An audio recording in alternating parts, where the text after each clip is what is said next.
ವಕ್ಫ್ board ವಿರುದ್ಧವಾಗಿ ಬಿಜೆಪಿಯಿಂದ ಒಗ್ಗಟ್ಟಿನ ಹೋರಾಟ ಆಗತ್ತೆ ಅಂತ ಸುವರ್ಣ ನ್ಯೂಸ್ಗೆ ಶಾಸಕ ಬಸನಗೌಡ ಯತ್ನಾಳ್ ಹೇಳಿಕೆ ಕೊಟ್ಟಿದ್ದಾರೆ. ವಕ್ಫ್ ಬೋರ್ಡ್ ಹೋರಾಟವನ್ನ ಗಂಭೀರವಾಗಿ ಪರಿಗಣಿಸಿದ್ದೇವೆ, ವಿಪಕ್ಷ ನಾಯಕರು ಗಂಭೀರವಾಗಿ ಚರ್ಚಿಸುತ್ತೇವೆ ಅಂದಿದ್ದಾರೆ. ವಕ್ಫ್ ಭೂ ಕಬಳಿಕೆ ದೇಶಕ್ಕೆ ಕ್ಯಾನ್ಸರ್ ಇದ್ದಂಗೆ. ವಕ್ಫ್ ಬಗ್ಗೆ ನಾವೆಲ್ಲರೂ ಜನರಿಗೆ ಜಾಗೃತಿಯನ್ನ ಮೂಡಿಸಿದ್ದೇವೆ. ಗುಂಪು ಗುಂಪಾಗಿ ಹೋರಾಡೋದಿಲ್ಲ, ಒಗ್ಗಟ್ಟಿನಿಂದ ಬಿಜೆಪಿ ಹೋರಾಟ ಮಾಡುತ್ತೆ. ಆರ್ ಅಶೋಕ್ ನೇತೃತ್ವದಲ್ಲಿ ಸದನದಲ್ಲಿ ಹೋರಾಟವನ್ನ ಮಾಡ್ತೀವಿ, ಶಾಸಕಾಂಗ ಸಭೆಗೆ ನಾವು ಹೋಗಲ್ಲ ಎಂದ ಬಸನಗೌಡ ಯತ್ನಾಳ್.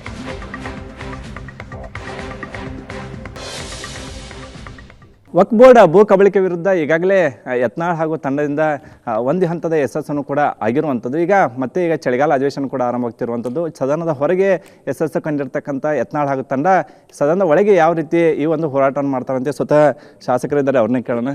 ಸರ್, ಈಗ ಚಳಿಗಾಲ ಅಧಿವೇಶನ ಕೂಡ ಆರಂಭ ಆಗ್ತಿದೆ, ಸದನದ ಹೊರಗೆ ಸಾಕಷ್ಟು ನಿಮ್ಮ ಹೋರಾಟ ಯಶಸ್ಸು ಕಂಡಿರುವಂಥದ್ದು.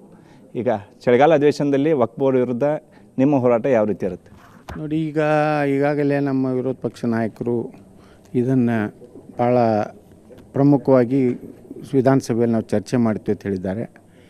ಇದು ಬಹಳ ದೊಡ್ಡ ಕ್ಯಾನ್ಸರ್ ಇದ್ದಂಗೆ ನಮ್ಮ ದೇಶದಲ್ಲೇ ಒಂದು ಕಾನೂನಿದೆ. ಇದನ್ನು ನಾವು ಜನಜಾಗೃತಿ ಮಾಡೋದು ಭಾಳ ಅವಶ್ಯ ಇತ್ತು.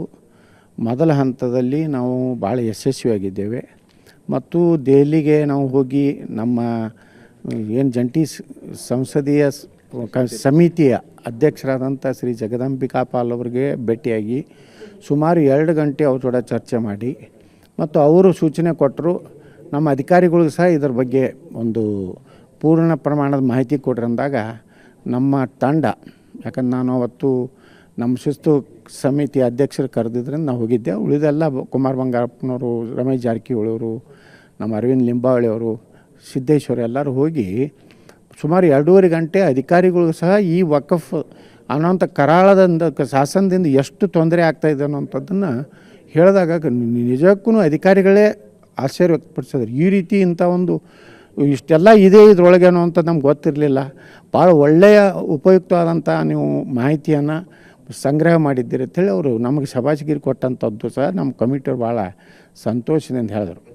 ಇನ್ನು 2ನೇ ಹಂತದಲ್ಲಿಯೂ ಸಹ ನಾವು ಇಡೀ ಕರ್ನಾಟಕದಲ್ಲಿ ಈ ಜಾಗೃತಿ ಅಭಿಯಾನವನ್ನು ನಾವು ಮುಂದುವರಿಸ್ತೀವಿ. ನಾವೆಲ್ಲರೂ ಕೂಡಿ ತಂಡ ದಿವಸಕ್ಕೆ ದಿವಸ ನಮ್ಮ ತಂಡನೂ ಬಲಾಢ್ಯವಾಗಿ ಕರ್ನಾಟಕದಲ್ಲಿ ನಾವು ಕೆಲಸ ಮಾಡ್ತೀವಿ. ನೀವು ಮೊದಲೇ ಹಂತದಲ್ಲಿ 7 ಜಿಲ್ಲೆಯಲ್ಲಿ ಸುತ್ತಾಡಿದ್ರಿ ಸರ್. ನಿಮ್ಮ ಜೊತೆ 10-15 ಜನ ಇದ್ದರು, ನಾಯಕರಿದ್ದರು. ಈಗ ಸದನದ ಒಳಗೆ ನೀವು, ರಮೇಶ್ ಜಾರಕಿಹೊಳಿ ಅವರು, ಹರೀಶ್ ಅವರು ಅಷ್ಟೇ 3 ಜನ. ಇದು ಹೆಂಗೆ ಚಂದ್ರಪ್ಪ, ಇದು ಹೆಂಗೆ ನಿಮಗೆ ಎಷ್ಟು ಬಲ ಸಿಗುತ್ತೆ ಅಂತ ನೋಡಿ?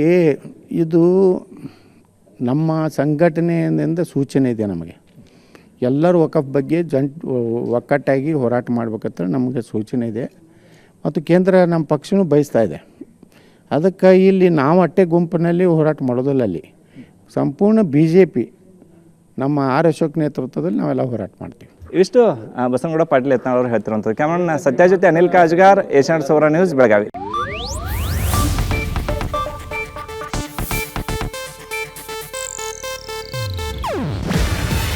ಇದು ಏಷ್ಯಾನೆಟ್ ನ್ಯೂಸ್ ನೆಟ್ವರ್ಕ್ ಪ್ರಸ್ತುತಿ.